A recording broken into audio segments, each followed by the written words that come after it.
ay rated SPG. Striktong patnubay at gabay ng magulang ang kailangan. Maaaring may masiselang tema, lengguwahe, karahasan, sexual, horror o droga na hindi angkop sa mga bata.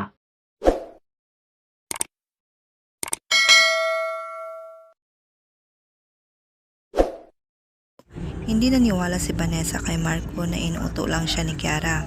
Saka gustuang makita ang totoong kapatid, pinuntahan niya ang lugar. Pero nang makarating ito, bigla siyang binangga ni Kiara. Nawalan siya ng malay at iginapos ni Kiara. Sinundan siya ni Marco subalit hindi niya ito inabutan at sinagasaan pa siya ni Kiara.